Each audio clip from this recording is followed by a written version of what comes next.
Bexty for Rebel News, standing in rural Manitoba, standing in a place at a location you probably wouldn't even notice if you weren't looking for it.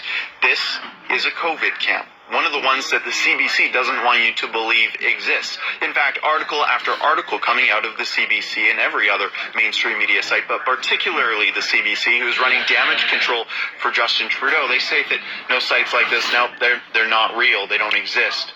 Justin Trudeau, of course, put out an RFI, a request for information, asking for industry to give them input, give the federal government input onto how they could best run camps just like these. And apparently they've set up a few already. Now, this camp in particular is run by the Manitoba Métis Federation, and it is currently standing empty, according to a conversation I had with two folks who are running maintenance here.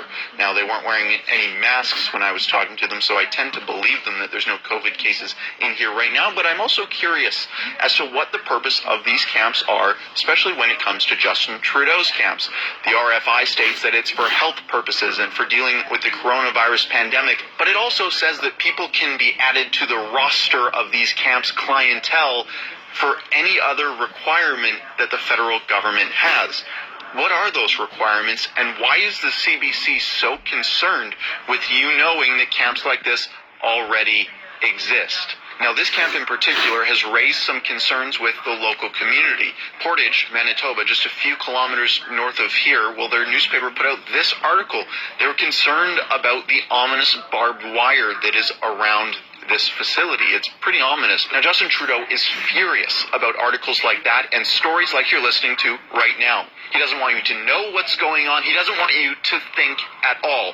Listen to what he said. I was chatting with a group of students the other day, and a young woman asked me about COVID internment camps, and I had to explain that as we consume increasing amounts and various sources of information online and around us, we need to continue to be attentive to source. We need to continue to be attentive to comparing various reports and looking for trusted sources. Now, in the article, the spokesperson for this site says that people would be referred by the provincial government and then sent here. It doesn't say anything about volunteering. It just says that if the government refers them, they will accept them. Now, this could put them as a pretty prime location, a candidate